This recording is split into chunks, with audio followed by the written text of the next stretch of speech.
Eastern. And be sure to watch In-Depth Fiction Edition next month when author Brad Meltzer will be our guest on Book TV on C-SPAN 2.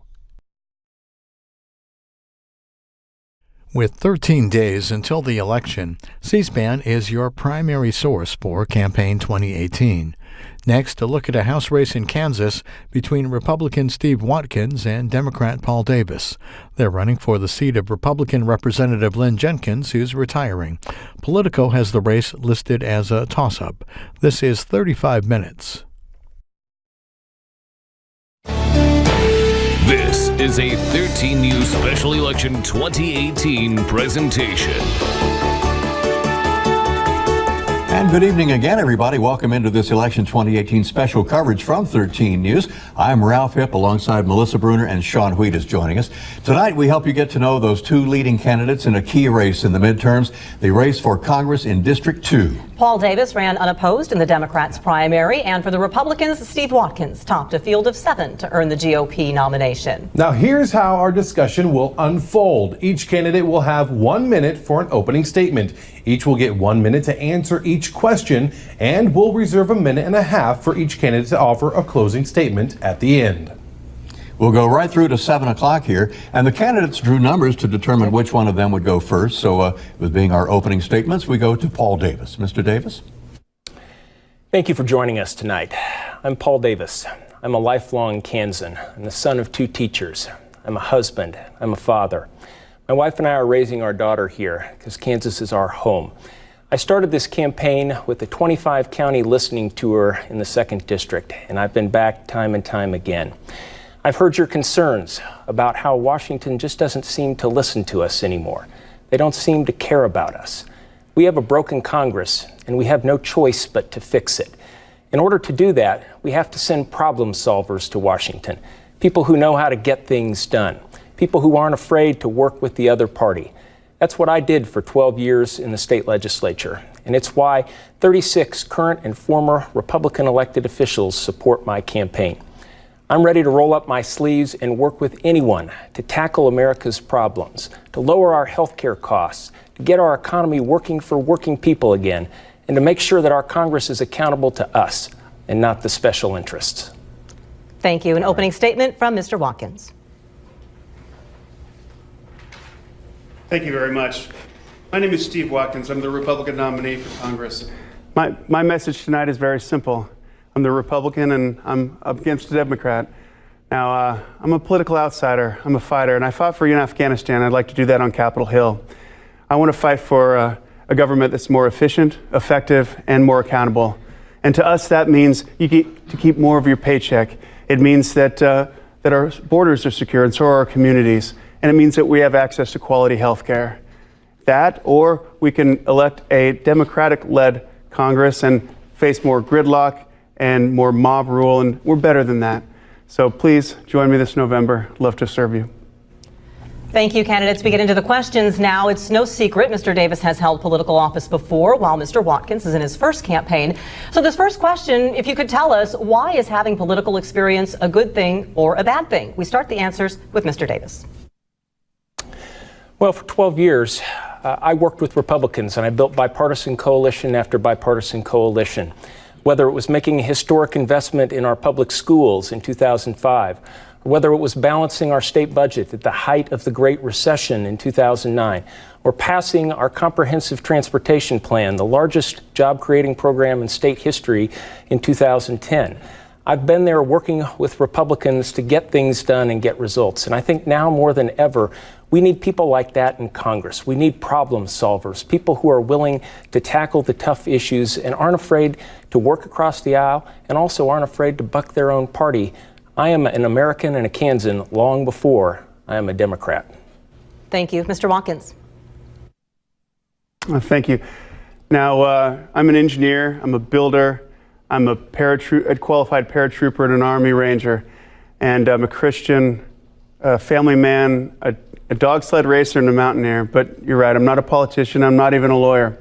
But you know, we knock on over 1,000 doors a day. And oftentimes what we hear, not to persuade, but to listen, what we hear is that people are tired and they want to change. They're tired of the partisan gridlock on Capitol Hill. So oftentimes when we say, I'm an outsider, often they say, that's all we need to hear. You're our guy.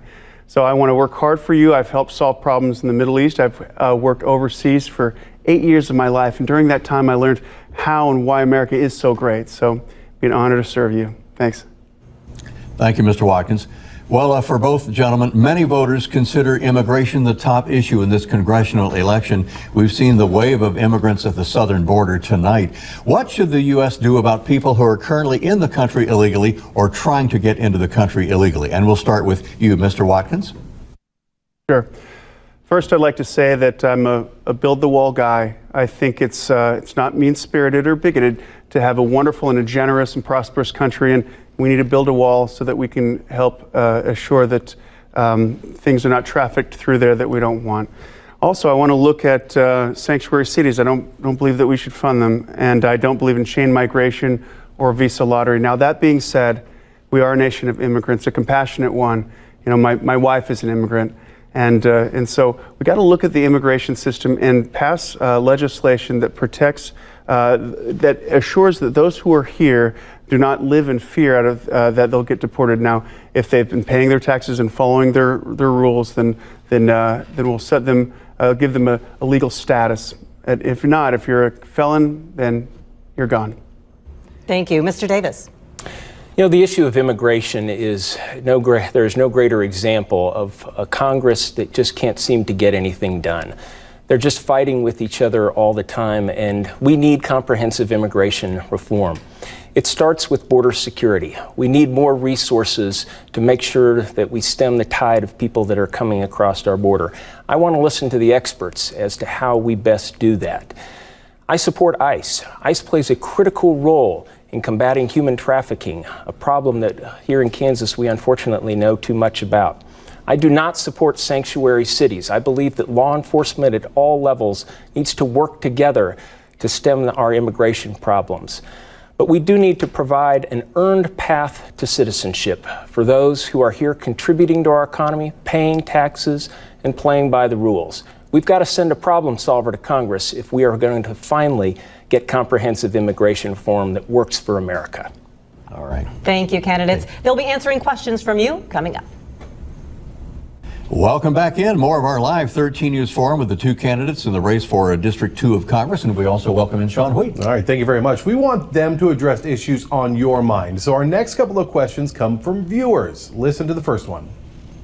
I'm Diana Slavens from Topeka, Kansas. I would like the candidates to address the PAC groups. I would like to see them do away with that and only have ads by the candidates themselves. I would like to see, how could that happen? Well, to recap those questions, we're seeing a lot of PAC ads from both sides. Should they be limited? We'll start off with Paul Davis. Well, Diana, I couldn't agree with you more. When I was in the legislature, I fought for campaign finance reform year after year for more transparency and accountability. I think the greatest problem that we have in politics today is the excessive amount of money that we have. A lot of these ads are being paid for by billionaires that don't even live in Kansas. And every time I see one of these ads, I think, you know, they're just drowning out the voices of ordinary Kansans like Diana. So we badly need campaign finance reform. I have committed that that is going to be the very first bill that I introduce. We need to get rid of dark money. You know, Steve's dad put about $700,000 into a PAC to help him get through the primary. It's legal, but I don't think it should be legal. We need to get big money out of politics once and for all. Thank you. Mr. Watkins. It's a great question, Diane. Thank you for asking. Yes, when talking about campaign finance, we do need more transparency in the system. There is a lot of money flooding into Kansas 2nd, and the reason for that is because people realize how important this race truly is. The control of the House could very well come down to Kansas 2nd. So I'd point out that my opponent, Paul Davis, he's been supported to the tune of some $4 million by outside groups. And those groups are being, a lot of that money is being driven by Nancy Pelosi and people who are like-minded. So my question there is, how can you distance yourself from Nancy Pelosi while still receiving that money? All right, we now move on to our second viewer question. Take a listen. My name is Steve Hare. I'm from Topeka, Kansas, and my question has to do with Social Security being taxed, and the income limits for when people are taxed, in my opinion, need to be raised and adjusted for inflation, as they've not been adjusted since 1983. Where do you stand on helping people who receive Social Security make sure they retain all their benefits? Let's go and recap that for you. The question is about preserving Social Security benefits and income limits. We start off with Steve Watkins. It's a great question, Steve. Thank you for asking. Now, we made a deal, and we can't go back on that deal. Those who paid into Social Security and Medicare, those basically at or reaching retirement age. Now, we owe them, and my proposals have, they ask that we don't change any of that. Instead, now moving forward, these systems are not on track to stay solvent. Moving forward, we need to implement things like means testing and perhaps over a period of time looking at the age in which those benefits kick in. Thanks. Thank you. Mr. Davis. You know, Social Security is a commitment that has been made to all Americans. We all pay into the system, and we expect it to be there when we retire. 66 million Americans rely upon Social Security. One of those people is my mom. It's a big part of her livelihood, and she reminds me of that. I think that we must ensure that Social Security is going to be there for senior citizens today and for those of us who are going to be senior citizens way on down the road. Now, Steve said something the other day that frankly concerns me. He said that he would be open to privatizing the Social Security system. I don't believe that that is the right route to go. We have to make sure the Social Security system is solvent and it's going to be there, and we honor that commitment that we have made to America's senior citizens, and I will do that in the Congress. All right. Thank you, gentlemen. Well, the big issue of health care right now. To what extent would you support continuing the efforts of fully repealing Obamacare, the Affordable Care Act? What parts might you keep? Paul Davis, will begin with you on health care. You know, the issue of health care is a very personal one to me. My dad passed away earlier this year, and he had Parkinson's disease. And he had numerous medications that he had to take, one of which cost over $1,000 a month. And my parents and I had to have that kitchen table discussion about how in the world they were going to be able to afford that. That's a discussion that far too many Americans are having. I believe that we need to preserve what we like about our healthcare system, things like being able to keep our kids on our insurance until they're 26 years old. And then we need to fix what needs to be fixed in our healthcare system and move on with trying to do something about cost. You know, prescription drugs are the biggest driver of cost out there, and it's time that we have a conversation with the drug companies that says enough is enough. You can't raise our drug costs year after year after year. Now, what Steve wants to do is he wants to repeal the Affordable Care Act, which is going to put us back in a place where insurance companies can discriminate against people because they have a pre-existing condition like cancer or diabetes. I think that's wrong. Thank you, gentlemen. We have more questions to come, but also we want to know what the candidates have to ask each other. I'm sorry, we need to get an answer first from Mr. Watkins. Sure. Healthcare is a large and complex series of systems, and it ought to be built on a platform of free market economics. That's how you get the prices to lower. Now, I want to clarify a few things. I do believe that those with pre-existing conditions need to be protected. My opponent believes and is supported by those who believe in a Medicare for all. No, Medicare is for those at or reaching retirement. No. Medicare for all will require some $32 trillion to be added to the debt, resulting in perhaps the largest tax increase in history. So we need to lower prices, and we do that by building our complex system on a platform of free market exchange. This is something that's very important to me and very personal because my father's a physician and so is my wife. These are conversations that we've had around the dinner table a lot, and it's important to all Kansans. Thanks. Thank you. Well, we are going to hear what the candidates have to ask each other. That is when our forum with 2nd District frontrunners Steve Watkins and Paul Davis continues. Well, now we'll be listening in with you as we offer the candidates a chance to ask a question of each other. They will have 30 seconds to ask the question. Answers are still 1 minute, and we begin with Mr. Watkins asking your question of Mr. Davis. Paul, there's been a lot of talk about conservative groups supporting my campaign, well, because they know I'm a conservative. But Nancy Pelosi's dark money groups have now invested almost $4 million in your campaign. Have you promised them to vote as a liberal, or are they just looking at your extremely liberal voting record in the Kansas State House and trusting that you aren't going to flip-flop. In essence, what is Nancy Pelosi getting for her $4 million? You know, I committed on the first day of this campaign that I would not support Nancy Pelosi. That has not changed, and it will not change. I don't think it comes as a surprise to anybody that Democratic groups tend to support Democratic candidates and Republican groups support Republican candidates. But if you look at my record in the legislature, you'll see that I voted with Republicans 75% of the time. It's one of the reasons why 36 current and former Republican elected officials support my campaign, because they know that I know how to work across the aisle, and that's what we need in Congress right now. We need problem solvers. We need people who are going to be Americans long before they are Democrats and Republicans, and that's exactly what I've done, and that's exactly what I'll do in Congress. Thank you. Your turn now, Mr. Davis. Your question for Mr. Watkins. Steve, your opponents in the Republican primary called you a liar, a fraud, and a rank opportunist. I can understand a little bit of that because you just lied to people about Medicare for all. I've never supported Medicare for all, and I haven't. You claim that you supported President Trump, but you didn't vote for him. You claim to support law enforcement, but you condone comments calling law enforcement officers racist and criminal thugs. You claim that you owned a company and you started it from scratch, and you didn't. If Kansans can't trust you to be honest about your past, how can we trust you with our futures? See, this is why I'm running for Congress. If people don't like your policy and they don't have a voting record upon which to sling arrows at, they go after your character. Now, we've seen that even at the national level. We've seen that with Justice Kavanaugh, with 36-year-old allegations with no corroborating evidence. This is what they do. This is what Democrats do when they don't have a voting record upon which to critique. So every single one of those allegations is at very best a half-truth, but most certainly an accurate portrayal. Now, I went to West Point.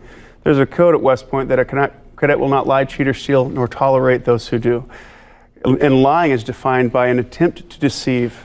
Now, Mr. Davis knows that these articles attempt to deceive voters, but my belief is that voters are smarter than that, and they can see through that, and we're tired of it. Thanks.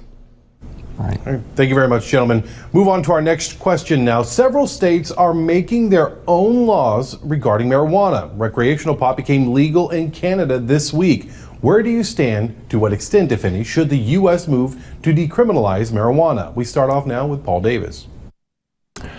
I have supported medical marijuana. I supported this when I was in the legislature, largely because of a family that lived in my community who had a cute little boy named Otis who had hundreds of seizures every day, and the only product that could help him was a medicinal marijuana product. I support decriminalization efforts, and many of those efforts are going on at the local level. What I am not ready to embrace, though, is a support for a full recreational marijuana. A number of states have done that, and I think we need to see how those experiments are going to take place and what's going to transpire, and then we can make our own decisions. Most of these issues are going to be decided at the state level as well. Thank you. Mr. Watkins. This is a state issue. I will say that having spent 10 years in the military and having a lot of friends and soldiers diagnosed with post-traumatic stress disorder, I know some of them have found some treatment solace in medicinal marijuana. So I'm not inherently object to it, but it is a state issue. I am against recreational marijuana. Thank you. Right. We set our sights on the economy when our forum here live from 13 News with our 2nd District congressional candidates returns in just a moment. Welcome back to 13 News. We continue our discussion with the 2nd District congressional candidates with some economic issues. Under what circumstances do you support tariffs on goods and services from other countries? We get our first response from Steve Watkins. I'm a capitalist and I'm a free trade thinker, so as a general matter, I don't believe in tariffs. Now, I talk with a lot of producers, a lot of growers, a lot of professionals in the ag community and manufacturers as well. Now, they're patient with Donald Trump and understand that the tariff is a temporary measure and that it's in support of a larger play. So we're patient and they're patient and so am I, but I'm a free trade guy. Thank you, Mr. Watkins. Mr. Davis. One of the first things that I did in this campaign was I convened an agriculture advisory committee because I wanted to hear directly from Kansas farmers. And I have had many, many conversations with farmers all across this district. And quite frankly, they're very concerned about the tariffs right now. Farm incomes are at a 12-year low. We don't have a farm bill because of the partisan bickering in Congress. And many farmers are frankly just being hurt by what's happening with the tariffs. You look at soybeans. We grow more soybeans in this district than any other crop. And when the Chinese slap a tariff on soybeans, every farmer is going to feel that. And all of us are going to feel it all down Main Street. I think that tariffs need to be carefully thought out. And I think that we need to tell President Trump that what he's doing right now is harming our communities. It's harming agriculture, which is the backbone of our economy. And that leads into our next question. A lot of Kansas and farmers and ranchers are wondering about this, while much is made of how a new trade agreement, the one with Canada and Mexico and the U.S., might help farmers. We'd like to know, as the farm bill expired September 30th, how the bill would impact Kansas farmers, and how would you work to reach agreement on it? Well, we badly need a farm bill. Right now, a lot of farmers are harvesting soybeans, and they haven't been able to harvest those soybeans because of the excessive amount of rain that we've had. And they're reminded the importance of crop insurance. And Farm Bill is going to give stability to farmers on into the future. Traditionally, Congress has gone about this in a bipartisan way. And Senator Pat Roberts has helped shepherd a bipartisan bill through the Senate. That's a bill that I would support. But unfortunately, in the House, there has been partisan bickering over trying to make wholesale changes to the nutrition program, which would disenfranchise thousands of children that could risk going hungry. I do not support that. I'm willing to work with Republicans to try to craft a farm bill that works for America and do so in a bipartisan way. All right. Thank you, Mr. Davis. Mr. Watkins. I've walked farms with a lot of farmers, and I've met with a lot of agriculture professionals in wheat, corn, livestock, soybeans, sugar, grain, and feed. And what I'm hearing, the resounding message that I'm hearing from them, is that we need a farm bill that includes crop insurance so that their business can have a predictability about it so they can plan for the future. We owe them that. I'm willing to work across the aisle to reach that end. Gentlemen, thank you. We're going to turn the discussion a little bit to the Me Too movement. It certainly has been a topic nationwide all year long. And as that discussion has unfolded, Congress has been faced with reauthorizing the Violence Against Women Act. It currently is extended to December. But if that debate extends to the next Congress, how much of a priority is this legislation for you? And what changes might you push to see included in the Violence Against Women Act? I'd work hard on to support the Violence Against Women Act. It's incredibly important to me. You know, I got married 4 months ago, and I have sisters, and this is obviously a huge issue for America right now, but it must be done smartly. I'd hate to see the Me Too movement become victims of left-wing radical moms. We're seeing that now, and we're better than that. So I look forward to working on Capitol Hill to protect all American women. Thank you. Mr. Watkins, thank you. Mr. Davis. When the Violence Against Women Act was passed, it was passed in a bipartisan manner, and I think it should be reauthorized in the very same manner. You know, throughout my career as a lawyer, I have represented domestic violence victims, and it is an incredible tragedy to see the faces of women who have been abused.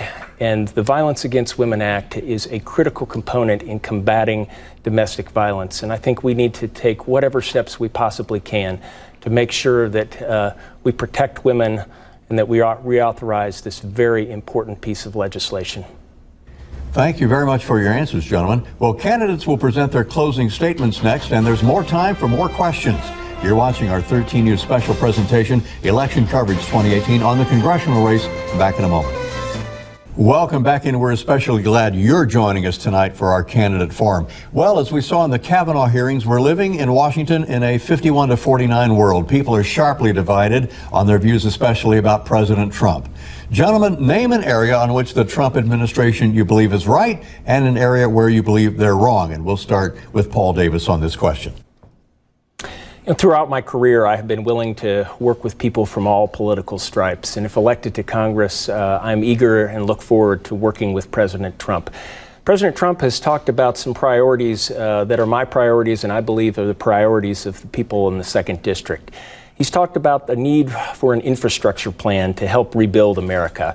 We critically need to repair our aging infrastructure. In Kansas, we've always taken pride in our good roads that we have, but we're going to need some help from the federal government if we're going to be able to maintain those roads.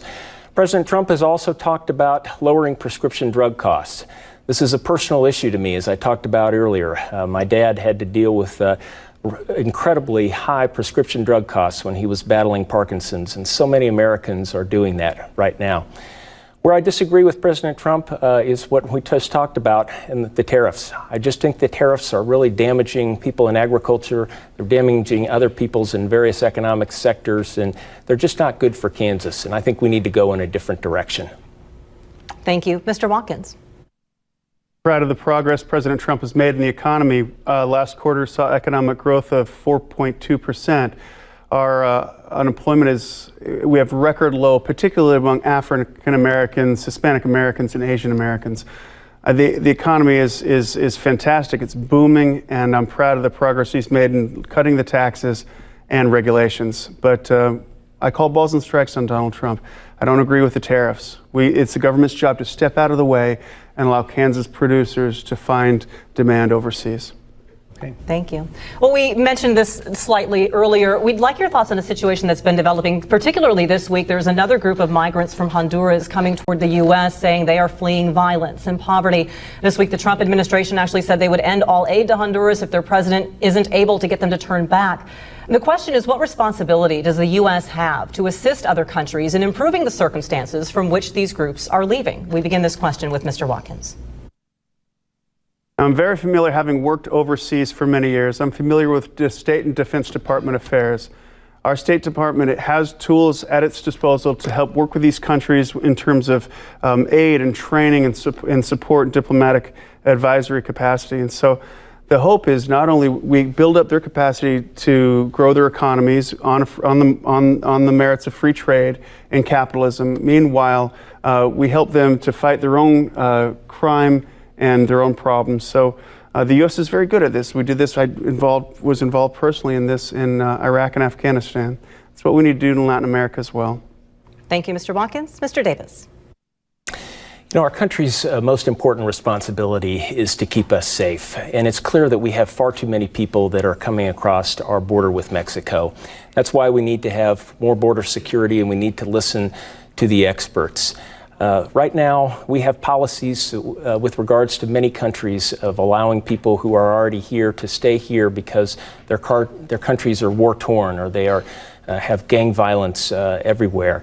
And I think that President Trump's suggestion to the president of Honduras is probably just not going to work. And we're going to have to constantly look at these policies, and so that we are making sure that we secure our borders, but also doing so in a compassionate way. Thank you very much, gentlemen. On to our next question. With all the bitterness in politics and so many issues decided along strict party lines, I want to know, how would you balance party loyalties versus reaching across the aisle? Mr. Davis, we'll start off with you. As I've said before, I am an American and a Kansan long before I'm a Democrat. And I have a long history of being able to work well with Republicans. I built bipartisan coalition after bipartisan coalition when I was in the legislature to get things done for Kansans. That's why those 36 current and former Republican elected officials, people like former Insurance Commissioner Sandy Prager, have endorsed my campaign. Right now, more than ever, we need people who are going to roll up their sleeves and work with the other political party to solve problems in Congress. We don't need more people who are going to be partisan lackeys and who are just going to create more noise. If we do that, we're just going to expect the same results that we have in Congress. I believe we got to send bipartisan problem solvers to Congress, and that's exactly what I've done and exactly what I will do. Thank you, Mr. Davis. Mr. Watkins. I did help start and grow an engineering and security outfit in Iraq and Afghanistan from 3 people to 470 people. You know, early on in that process, I was advised, Steve, you have to choose. Is this going to be a Sunni organization or a Shiite? I said, No, I'm going to employ both Sunni and Shiite. And they said, no, you have to choose one, Sunni or Shiite.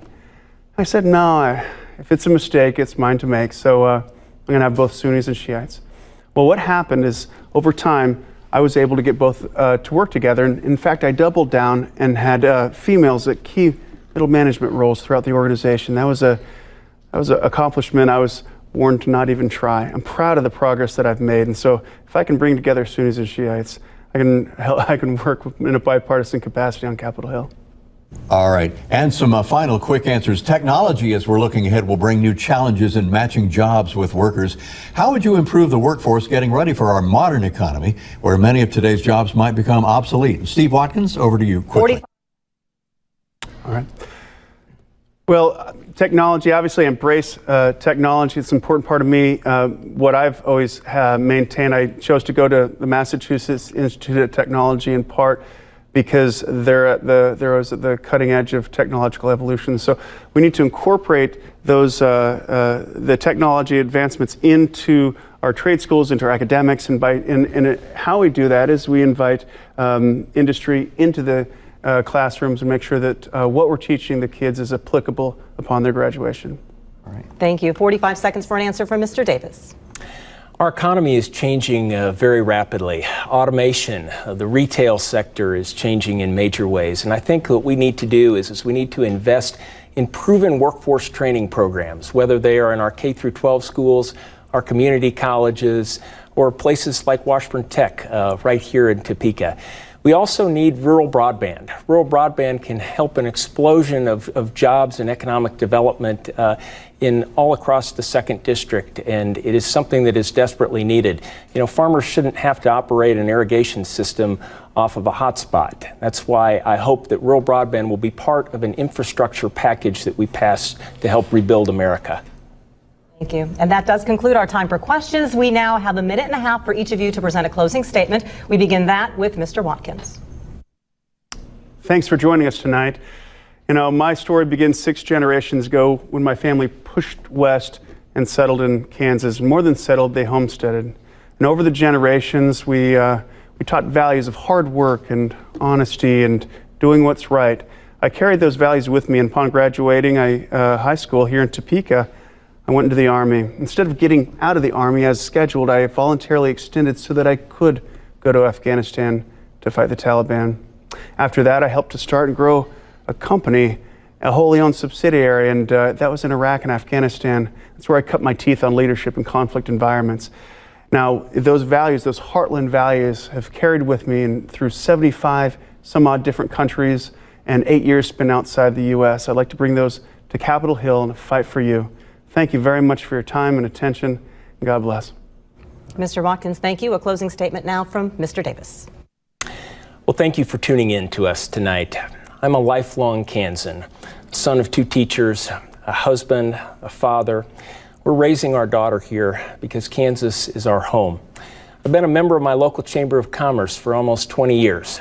I'm endorsed by police officers, firefighters, and teachers, and those 36 Republican elected officials, because they've worked with me. They know me. They know that I'm a problem solver, that I'm somebody who will work with the other party to get things done. My opponent has been called a liar, a fraud, and a rank opportunist by his fellow Republicans.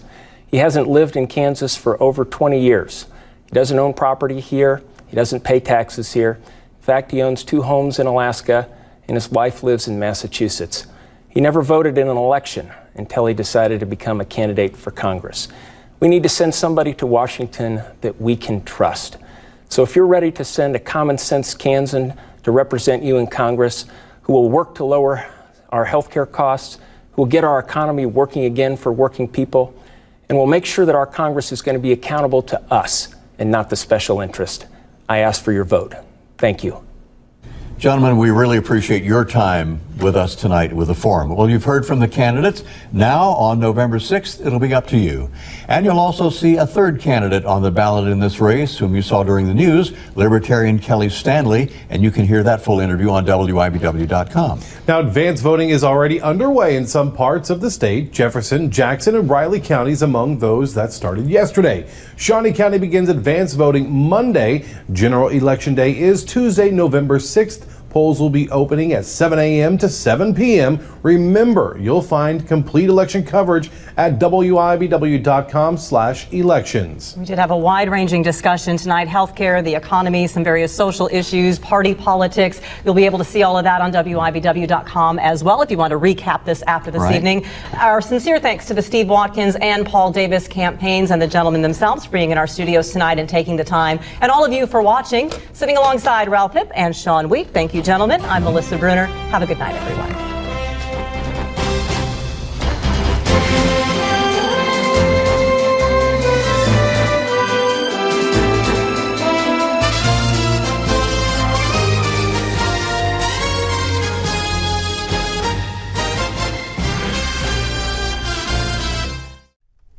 With 13 days to go before the election, President